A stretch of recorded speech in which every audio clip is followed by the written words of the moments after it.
remember us having a conversation where I was like, Denin, like, it's our first work, let's put our name on it towards the end. And then you were like, I'm not putting my name onto this is so bad, I'm not putting my name. Yeah, I felt so embarrassed because it was like the first thing we made and like it felt like very weird. Plus, Okay, sweet. Thanks, Ryan, for taking your time and coming to the podcast. thanks for having me. So, I mean, we've shared a long relationship, right? The first person I met in Bangalore once I stepped into my college was you. And we've been roommates, partners in project. We've worked on, I don't know, 50 plus projects together. And we Actually, 50 plus? Really? Damn. easily, Yeah, easily, right? I think I see in 2020 and 2021 together. If you count from first year, if you count everything as projects, then yes, 50 plus, I think. Easily, dude. Like, Yeah, easily. So, yeah, that is true. I've seen myself wearing a lot of hats. I've seen you wearing a lot of hats, right? I've seen myself being a cinematographer, a photographer, maybe a director or an assistant director. Most of the times a producer, but you've wore even more hats than me. And so, how did you get started into this particular field? Into the like videography, filmmaking field. Yeah. Okay, so when we first met in college, I had no intention of like doing this. I mean, I liked films and stuff, and like you were a photographer, you did wildlife photography. Yeah. It was pretty cool. You did music, you did a lot of things. So when we got to be friends, and I got to hang out with the people that you were also hanging out with, Prithvi, and should I mention all this? Is that Yeah, that's okay. You can mention anyone you want. like this is all like there's nothing free range. Free range. Okay. Even like cuss words are allowed. We'll beep it out. Okay. So when I started hanging out with all these people, and like I just wanted to help out. Like everyone, people were just doing things, and I just wanted to help out. So in the beginning, it was Indest, and we were doing things. And then in the beginning, it was CSA, and we were doing things. I picked up a project for Milan, and we had our not Britlet. It was it was Britlet. School right? for Scandal. Yeah, School for Scandal. It was a play. Yeah. For our first semester literature project, and we did a marketing video for them. You Yeah. shot, and I just picked up a video. I did remember something. though that keyboard shot and some text coming on Yeah, top of yeah, it. yeah. I made that shot where the shot was behind the text and stuff like that. Yeah. For the That was masking was very early on to you. yeah, I looked up tutorials and stuff to do that. Yeah, but I enjoyed it. It was fun seeing it on the big screen and like seeing people like seeing everyone on it. It was, I know, right? Even that was my first experience with respect to creating a video, because before that I was all into pictures. Like I was into wildlife, I was into events and stuff. But that particular project, when I made a video and it was from a thought of promotion, like we have to promote the play using these videos, then there was that marketing angle also to it. Yeah. And I had a lot of fun when people were sharing it, like something that I have created, and it's going like viral and people are sharing. It's Exactly. being used as like and I remember us having a conversation where I was like, Denin, like, it's our first work, let's put our name on it towards the end. And then you were like, I'm not putting my name onto this is so bad, I'm not putting my name. yeah, I felt so embarrassed because it was like the first thing we made and like it felt like very weird to put. Plus, like it didn't require our name on it, so it would just feel weird if our name was on it. I wanted to put our name on that because A, it was our first project, and B, it would open a lot of opportunities for us. Like for example, if the department this video is getting shared outside the department, we might get invitations from other departments to make We were videos. thinking for the long run. I didn't think like that. It was just a one-time thing at the time for me. But yeah, that was a lot of fun. I remember like I was thinking, how am I gonna do this? Like, how am I going to edit this? Because I had edited something in 8th grade, just like I was fooling around with my friends, and then again when I was a kid. But like I had never edited something like this in a long time, so I didn't know how to tell this, how to edit. And I remember having I was just listening to music in class, and remember I heard this song called "All Right Now" by Free. And immediately I told you, bro, I know how I'm going to edit it. I'm going to cut the song's riff. I would cut it to the riff of the song. And that's how it just went, and like it came out pretty good. So that was being a video editor, right? Now, our second project was I think the documentary that we made for Enactus tape. Yeah. So there also you were a video editor, but you were also involved in sort of scripting and coming up with, basically the pre-production aspects of it, if I'm not wrong. No, I was not. I was not part of the pre-production. You guys had already shot everything and came to me. Okay. For the editing. So it's second video editing project again. Yeah. Okay. So post that, I remember we did our short film. I think. Yeah. What was the name? But I think the short film was between the documentary and the. No, short film was after Enactus. Oh, okay. So we did our short film, and you were the director. Yeah. And I remember sitting everyone down and trying to come up with a story based on the theme. And that was an insane experience. I had no idea, never written a story before in my life, like for a movie or like for anything like that. I had no idea what I was doing. But it was fun though, hanging out with everyone. The collaborative aspect of it was. And that film, if I see right now, I mean, even after we made it, there were so many loopholes. Like nothing was. We didn't finish the story. Yeah, like one of the key shots we didn't get. We didn't take it, like the pen drive shot, like the establishing of the drive. We didn't take the shot where the journalist Akansh, who was playing the journalist, was being shown on TV so that we know the entire context. Exactly. And we didn't show the shot where he's plugging it into, like taking it out of the laptop, so we didn't know where the drive, like which is the MacGuffin of the whole thing. Just we didn't know where that came from. But then I don't know if it's a good thing or a bad thing, but that film was premiered at 3 film festivals at college level. At Joseph's, one of the film festivals, and then 2 in our department, and it I think won 2 out of the 3 of them. So I was very astonished. I was like, what? We just made something with no experience, with I don't know, like. And we fucked up also. We fucked up so badly. Dude, we were just doing anything. Yeah. Like I remember there was Dhruv, Rasha. I think, but the best part that happened up from that short film was the dahi vada that we had. I was just gonna say that. Rasha's dahi vada. Right now I live just across the lake from Rasha's house, and I sometimes sit on the balcony and I look across the lake and I think of Rasha's dahi vada. Oh my god. That was so good. Did we have the chance to have it again? No, I only had it once, but you guys with Mutter went to Rasha's house once. We didn't get dahi vada. You didn't get dahi vada? No, we got only biryani, I guess. Yes. So I think that experience stays. Yeah. Now Rasha has shifted back to Saudi, I guess. So I don't think we'll be getting it. I thought she was in London or something. Her family is in Saudi. I think she's in London. Yeah. Sweet. So we have video editing project, direction. What do you do after that? We did a lot of things in that project, but writing and direction and So what was post that? Do you remember? Like what exactly did we do? I remember one of the things that happened after that, PK, our HOD, took us into his room. He saw our film and we saw his face.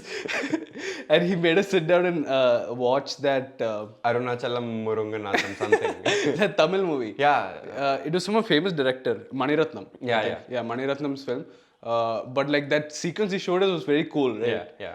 And we realized that like, oh shit, this is actual storytelling. Yeah. We didn't do any storytelling. We didn't do any visual storytelling. Well, I think it was very kind of him to sort of give his personal time. In that way, right? Yeah. Like he didn't criticize it. He didn't sort of say that this is bad. He just took us and made us see how things actually work. Exactly. And from coming that from the HOD, I don't know, dude. If I look at it in hindsight, it was such a great thing that he could have done. So exactly. I think PK was a great teacher. Yeah, even I think so.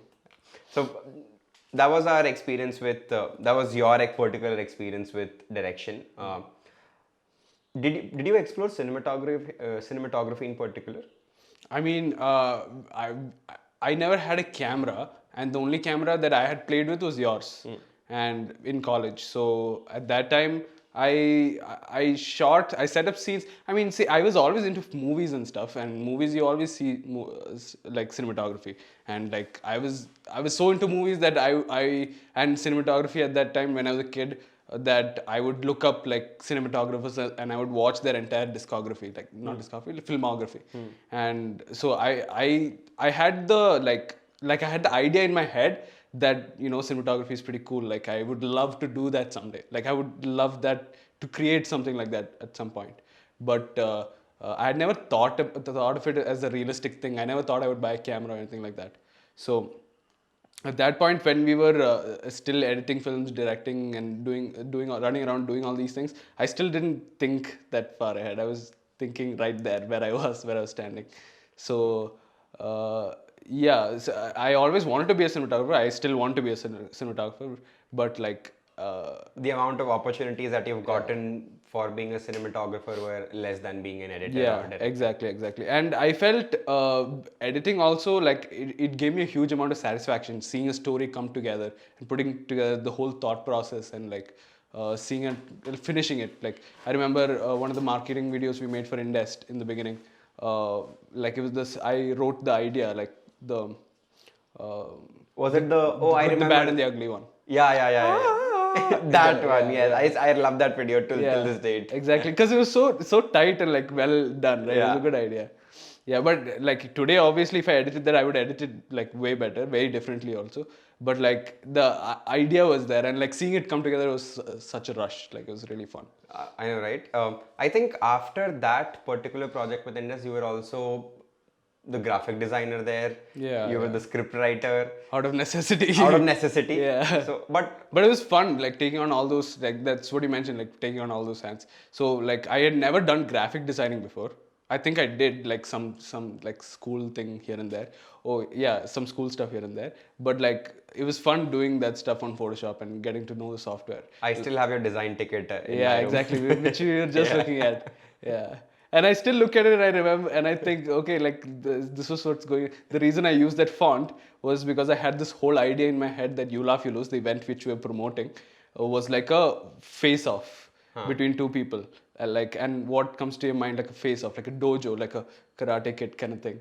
So, so that's why I made the whole like circular logo and the font was like that. So there was, I enjoyed that thought process, making it come together. Even the posters were good, dude. Like, they were like squarish and rectangles, but very amateurish, yeah, extremely but amateur. I still like it. Like, from the point where we were making them, it was a houseful show. Like, Yeah, people it loved the was. show. It was. We sold what 150 tickets. The venue had the space for 100, and yeah, I mean, Yeah, it yeah. was in the turnout. So, and we were in our second year of college then. I think Second semester, right? Second to third second semester. semester. Yeah. I think, and then post that, third semester and fourth semester, I remember you were taking a few videos here and there with Yeah. Indest and like you know stuff. Kindness Wall happened, and then third semester you did you threw the party for the Yeah, freshers. the confidential Yeah, party. that's when I really saw your like selling like acumen, man, bro. Like you were like selling like a. I don't even know. I've never seen someone do that before. Like just like get everyone to sell and like moved mass tickets. I think that was like the fire party of Christ University. Yeah. I don't think someone's thrown a bigger party than that. I didn't Have technically they? throw a party. I organized a party. Sure. Call it what you want. But okay, yeah. Yeah. Second year was kind of quiet, I think. There was some Milan I worked on a little bit in the beginning for the promotional Yeah. stuff. That was for CSA. And then second year was kind of quiet. We just smoked pot all day for second year. And third year is when I joined Mutter, I think. You had started Mutter Yeah, with so I think Rez. third year in August. the initial August. June itself we started Mutter, and then August I dropped out of college, and then Yeah. I think a month later you came in, You and guys needed a IT guy. yeah, we needed an IT guy, and we wanted the IT guy to basically solve problems like shit going down on the website, I don't know, access control and whatnot. But that just evolved into me basically making the website and like that was like the basic web developer there. I learned that platform and we made for text that time, right? Yeah. Yeah, but at that time that's another hat that I wore, I guess. Like when I was in 11th and 12th, I learned a little bit of web development and this that. I was making some websites for my local businesses, so I knew a little bit on how to present things and how to make it happen. And the code also I knew a little bit. So yeah, I fit there a little bit, but web development I'm not a designer. Absolutely. I think it like you said, it's about necessity. Like in that particular moment, we needed someone to just take care of that, and I wanted someone to just take care of it in that moment, and that problem to not poke me because that was a taxing project. Like if I look back, that was till date the most taxing project that I have ever taken. So that was that. But I think post that, that was the phase where you were starting to dabble around with After Effects and sort of get into motion graphics. So Yeah, from again- video editing, you were exploring motion when we were doing some templates based editing. Yeah. Again, out of necessity, because we needed to make videos for some projects where we had to do some animation and stuff, and none of us were animators. Yeah. The only person who knew animation was James, and he was not always with us. Yeah. So at that point, I just took some templates and we were just playing around with it, and but it taught me the tools of After Effects. Like it got me familiar with the software. So later, when we were doing projects where we had to come up with something new and like make something, then I could imagine it from a point of view of After Effects. Like I could use After Effects into my workflow as well. So I learned all these skills out of necessities because of all these hats that I wore, and like eventually I was able to see how to express myself through that. Yeah. So I think after that whole, making templates based motion graphic videos and, just a bunch of videos for clients here and there throughout the later part of 2019 and the early part of 2020, the pandemic hit. And then we were back at our homes. And then I remember you came back and we were shooting some edtech videos for a brand. And you wanted to understand color grading then, right? By around the time we were leaving, I was. I remember there was a lull like in the projects that were coming, and we were right after tags. We were like very like it's.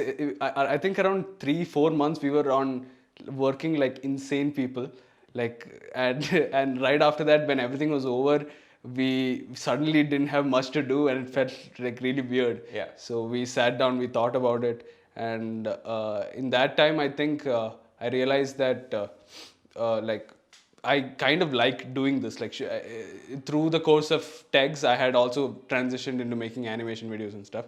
And by the time tags was over, I edited the tags after movie also. So at that point, I was like, yeah, I really like the editing and the coloring. Like I had done some basic coloring even from the beginning, but I really like that part when it comes to having more control and making it exactly the way it was. I think I remember listening to. Bob Ross is a painter. Okay. He's a very famous painter. He's very famous for making these really quick paintings. He just pulls out his brushes and just makes something really quick. Wow. Seems like the Gordon Ramsay of painting. Yeah. No, but like he's a very nice guy. Complete opposite personality. Okay. Very opposite personality. But he just throws color on the thing and he makes something out of it. Got it. So I remember him talking about. I watched a YouTube video where he was talking about painting, and I remember thinking that, to a certain extent, the videos that we color, if you have enough control over the coloring of it, then it's kind of like painting also. Because you have the ability to sort Color of the play shadows. and manipulate certain colors in the manner that you want, which suit that particular mood. Yeah. And I remember like thinking, equating it to sort of like graphic novels. So if you look at like a comic book, for example, a comic book panel can have so many ways of expressing the way, like it's not limited by the colors and stuff, right? Like it doesn't have to be realistic. So the character can be doing what the character does, and its surroundings can be expressing what the character is doing. There can be red lines everywhere, there can be red, and things could be exploding, and like not real things, just colors exploding. And they don't have to be like realistic, they just have to be expressive. So I realized that you can bring that kind of approach to videos also through coloring. So that's what intrigued me the most about coloring at that point, but I didn't really think that much because I didn't know a lot. Because I mean, we were using, Premiere to mirrorless. We were using DSLR DSLR cameras. Yeah, the best camera we had was a 70D, I think. Yeah, 70-70, and it didn't have any log profiles. Yeah. So I remember we were just using CineStyle or something which was close to log and trying to experiment with things. Which had less contrast, less saturation, than we could add. Exactly. And then I think the first time we explored log was the EdTech project that we were doing. And I remember you going berserk over DaVinci, like, dude, this curve can do that, this curve can do this curve can do that. And it was so intimidating for me because I was like, okay, this is first of all a new software altogether. And like, it was magical in nature, dude. Like the frame that I have created can look from this to this. And that transition was like, oh, dude, like this is great. I remember through the pandemic, I was looking at learning DaVinci and looking up tutorials and stuff. And there was the first project that we did through the pandemic, that was Enrich. And after that, you guys, you and Chirag were already back in Bangalore. You shot something for Masterlife, I think. Yes. You guys sent me the frame to color it, just to Yeah. color, because I'd been talking about it for a long time to you guys. And you sent it to me, and I colored it using the stuff that I learned, and I sent it to you guys, and immediately I could see that you guys fucking loved it. Because the colors actually came out very natural, and the Sony camera, like, it was the first time I think I had, like, you guys just got the Sony camera. Yeah. And it was the first time I had, did you guys shoot S-Log that time? Yeah, we did. Okay. Yeah, it was Not S-Log. No. We didn't have our S-Log phase back then. Yeah, that was the beginning. We were in our HLG phase there. Yeah, It was HLG 3. It was HLG, yeah. But it had low contrast and low saturation. But and green skin tones. Yeah, and green skin tones. And we didn't have a conversion load back then. So I remember. I think there was one course that you guys shot right before the one that you gave me, where it was not corrected, or you guys shot in PPF or something, and the green skin tones were there. That was HLG. Oh, no, I'm talking about the Jayakumar, That was also HLG. That was also HLG, okay. But the green skin tones were there, I remember that. And then when you guys sent it to me, I tried to fix the green skin tones, and I sent it back, and you guys said, I remember exactly what you said. It looks so natural. It looks so natural, yeah. So that's when I felt like, oh yeah, this can be actually like this is a good thing. This is like, not a lot of people do this, first of all, because DaVinci is not a very popular software. It's very new. I mean, professional colorists have been using it for a long time, but but like in our space, no one is using it. So, and I could make our footage look so much better using it. And whatever cinematography we were doing at the time, whatever level we were at, before we had any idea about lighting, anything like that, I could upgrade it to a certain extent by using coloring. So I was interested in it at that point. So I think after that initial phase where you were exploring HLG and S-Log and all of that, you were pushing me to let's try S-Log. And I had my reservations because I didn't want to try S-Log on a client project because we can mess things up, right? And we did. I will come to that. So but post that, I think we did some really interesting projects. One of them, which till date I really love, is Shraddha and Narain, the wedding film that we did. That's my favorite project till date. Yeah. So I think I took Shraddha and Narain so seriously. Like, I wouldn't say to my ego, but to my, like, it was basically a challenge to me because I wasn't doing anything creative for like the past 6 months, and Shraddha and Narain had everything that I wanted to. Like, it had. We all had that narrative going on that this is not limiting us. Yeah, right. Exactly. So we had to like do something good here, something we were proud of. Otherwise, I really felt like if I was not proud of what I made here, I would just stop doing this. Dude, I was at the same phase of my life where I was really questioning myself that what we are creating right now, is it worth it? Like, definitely I'm not liking what I'm creating, and I have that creative void that this is definitely not working and I need something which will drive me. And then when Shraddha Narain happened, especially the production and the same day edit that Sasmit and you sort of like juggled and made through, it was okay. I wasn't very happy till we gave the teaser.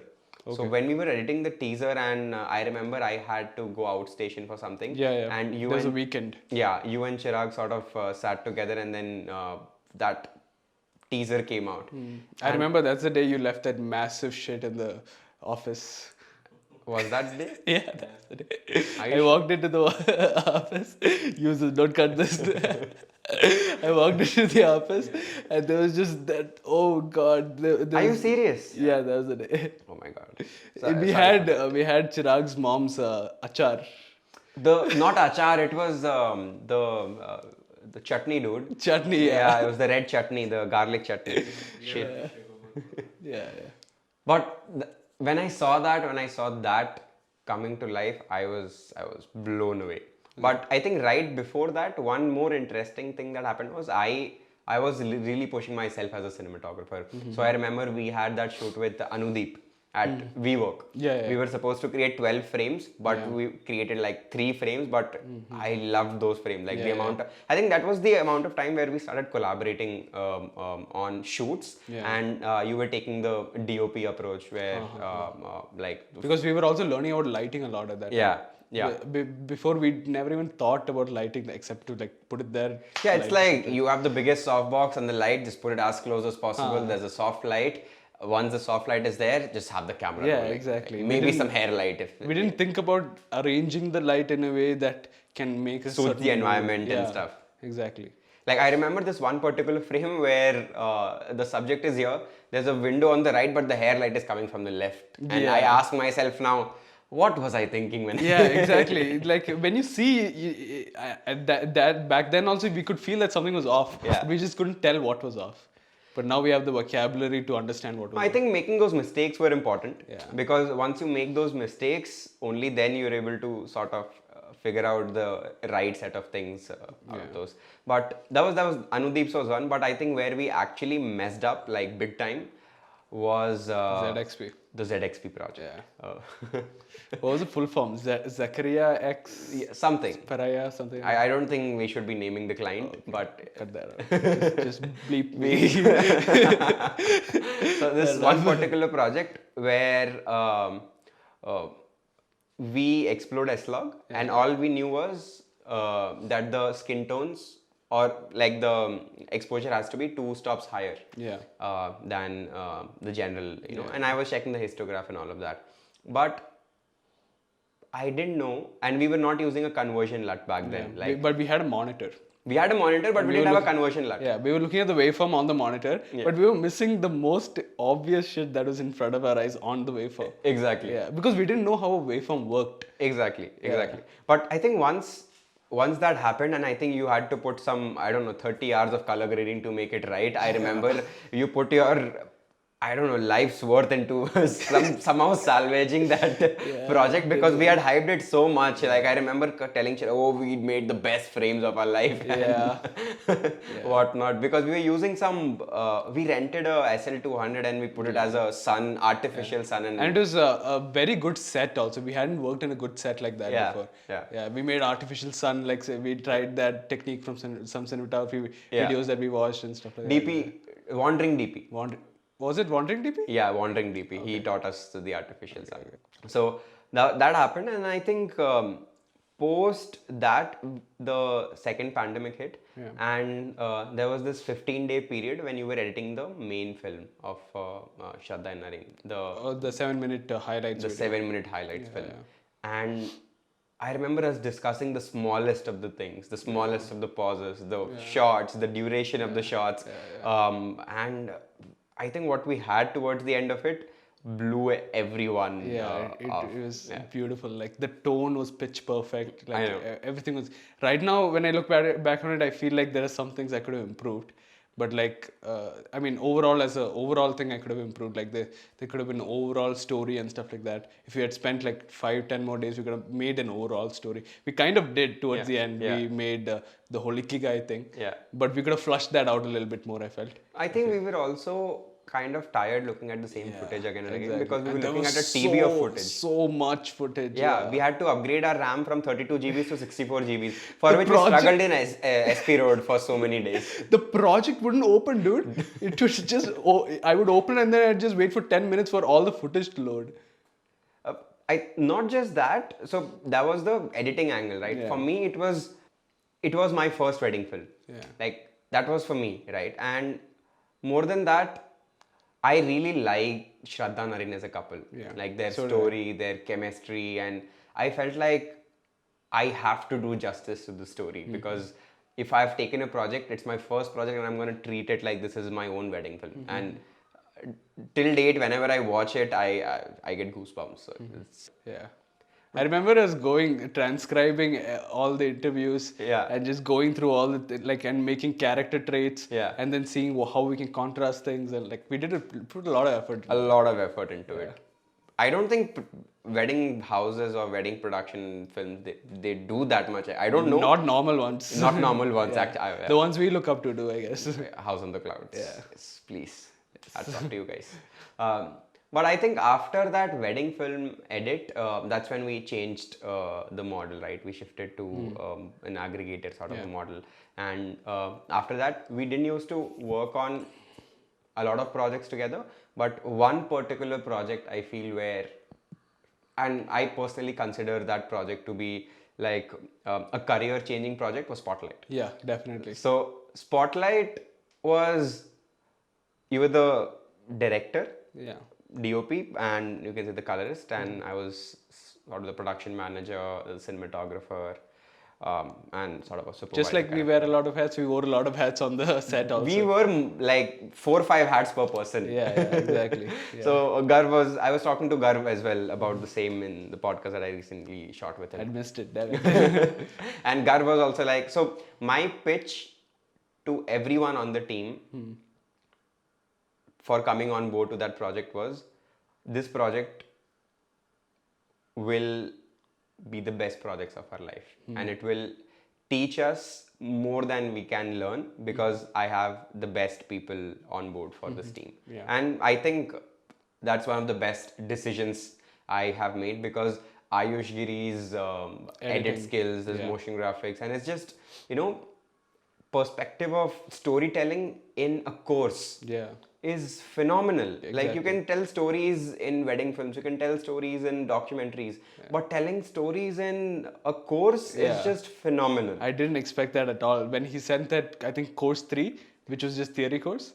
No, it was chapter 5 of the fashion design, where the history chapter was there. Not course 3, chapter 5. Chapter 5, and it was edited like a walks video. Yeah, exactly. It was beautiful. Like the amount of like effort and storytelling like wise he put into it is amazing. It was beautiful. So, coming from a amateur video editor in 2017, now in 2021, we are creating industry setting standards courses. Yeah. And with minimal budget, like we didn't have like a fancy budget or so, like, right? The budgets were minimal, but we were wearing multiple hats as creators. And when that came out, everyone was like, how the heck did you guys manage to pull this off? Even the clients were sort of, from what I understand from what you told me. Yeah, everyone, like not even like Rakshit and Rishabh from Spotlight, but everyone who we have shown this project to, they're like, this is good work. Like, and that's when it gave me the validation in the new model that we were creating. That okay, if I'm able to bring 10 people with their specific skills, because my particular strength is bringing people together, right? And if I'm able to bring together the right set of people for the right set of projects, I can create wonders like this. And I think after that, the amount of confidence I had in my project management team and the whole execution of projects was just like on a different level.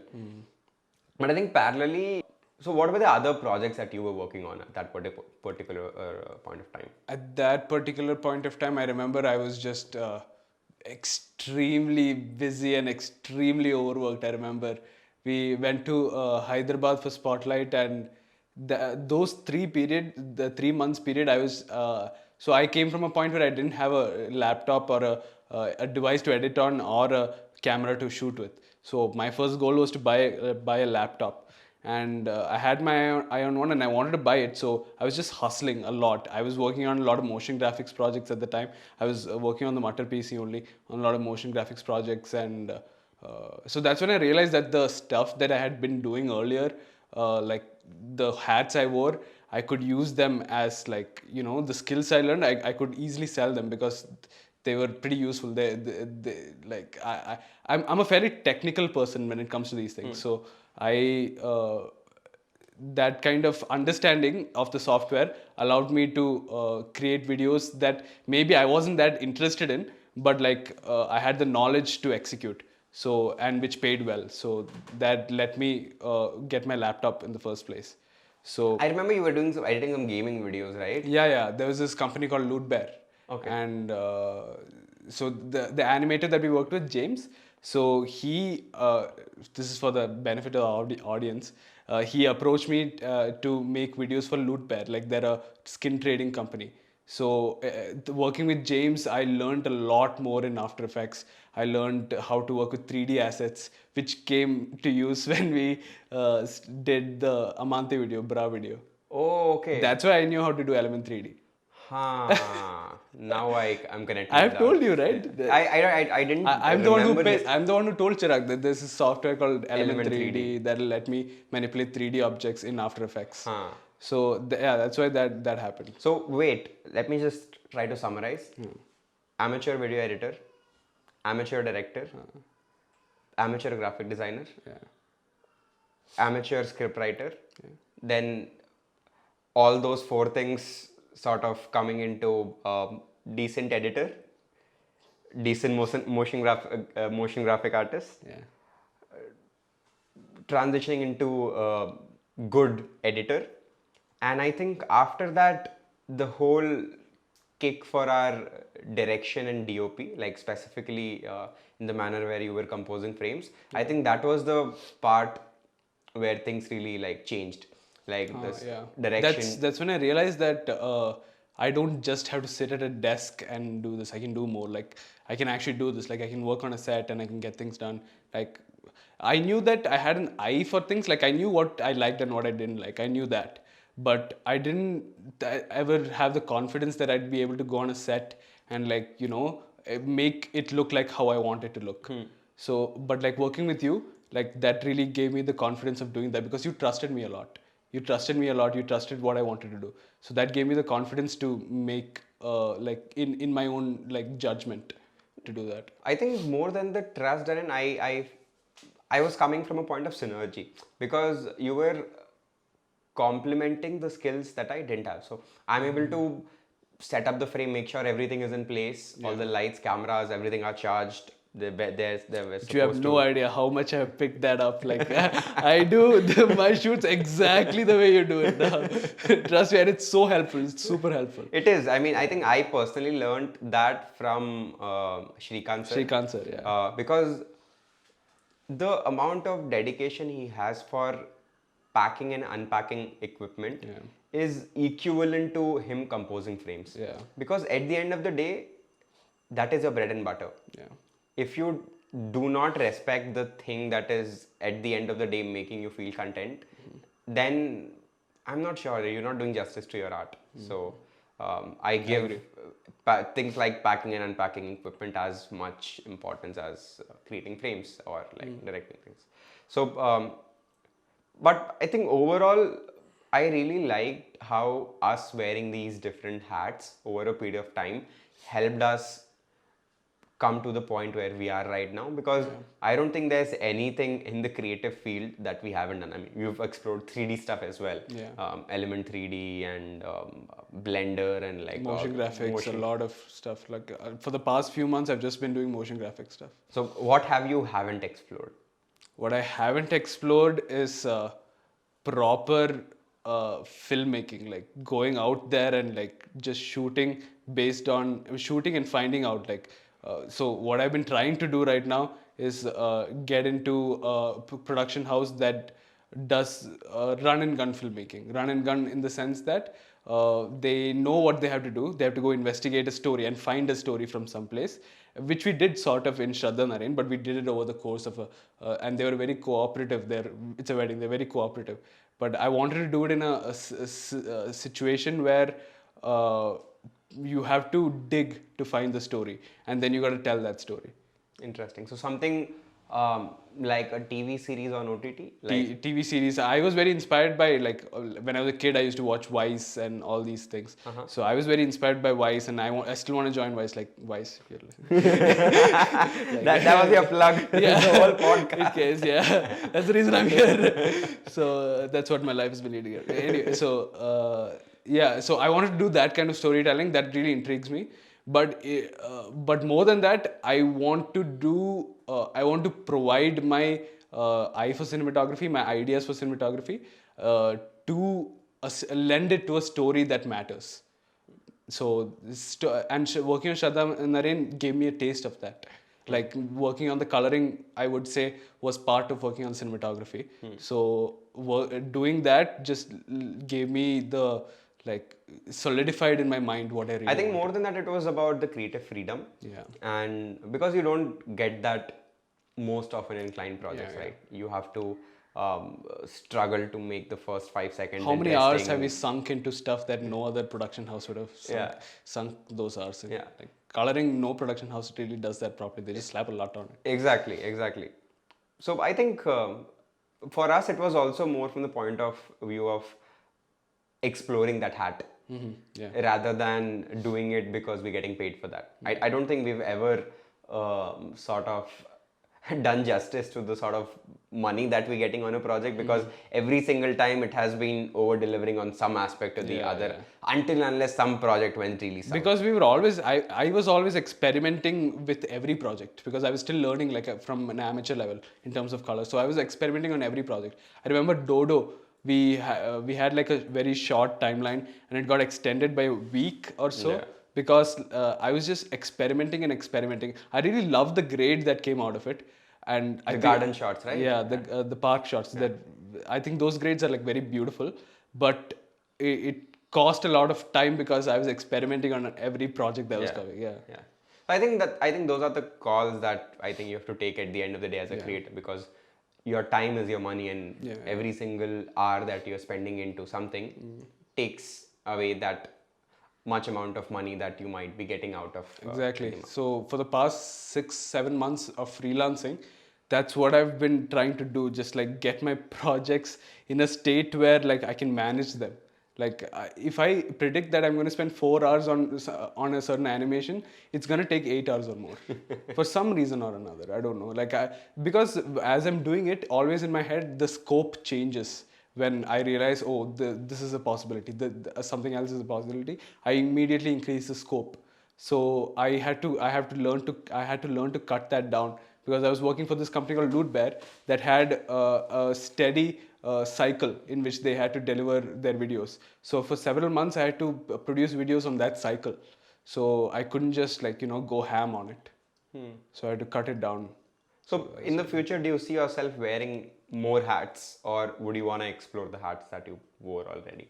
Right now, like I said, doing Shraddha Narain, it really solidified in my mind what I really want to do. I want to do cinematography, I want to shoot, and I want to color, and I want to hopefully edit also. But like shooting and coloring is my main, like what I really want to do, and I want to do that for a story that I'm really proud of, that I'm really invested in. So right now what I'm doing is I'm trying to find how I will be able to find these stories that I'm really proud of, like that I would be really interested and invested in. So that's why I mentioned Vice, and there are a bunch of like production houses that produce films like that. So what I'm doing right now is just taking a break from all my projects and just working on my showreel so that I can like sell myself to these people. It makes sense. I think this might, like how I'm seeing it, is that the amount of hard work that you've put into varied skill in the past 4 years, you're trying to put that in one video which you can sort of sell it for the next 10 years Yeah, of your I'm life. trying to give it a direction. Like I'm trying to put it together and give it a direction for the future. Makes That's what I'm sense. trying to do right now. I won't say my agenda, but one of the things that I wanted to explore in this podcast was, is specialization the only thing creators should look forward to? That is, being best in one particular thing, right? If I'm a video editor, I should be the best video editor on planet. Or should they take a general approach where, let me just explore what I like? I think you should always explore, but in my case, I didn't explore because I liked things. I explored because I had an idea of how to get things done, and it had to be done to a certain extent. So, I mean, I guess I didn't have to join Mutter, I just wanted to.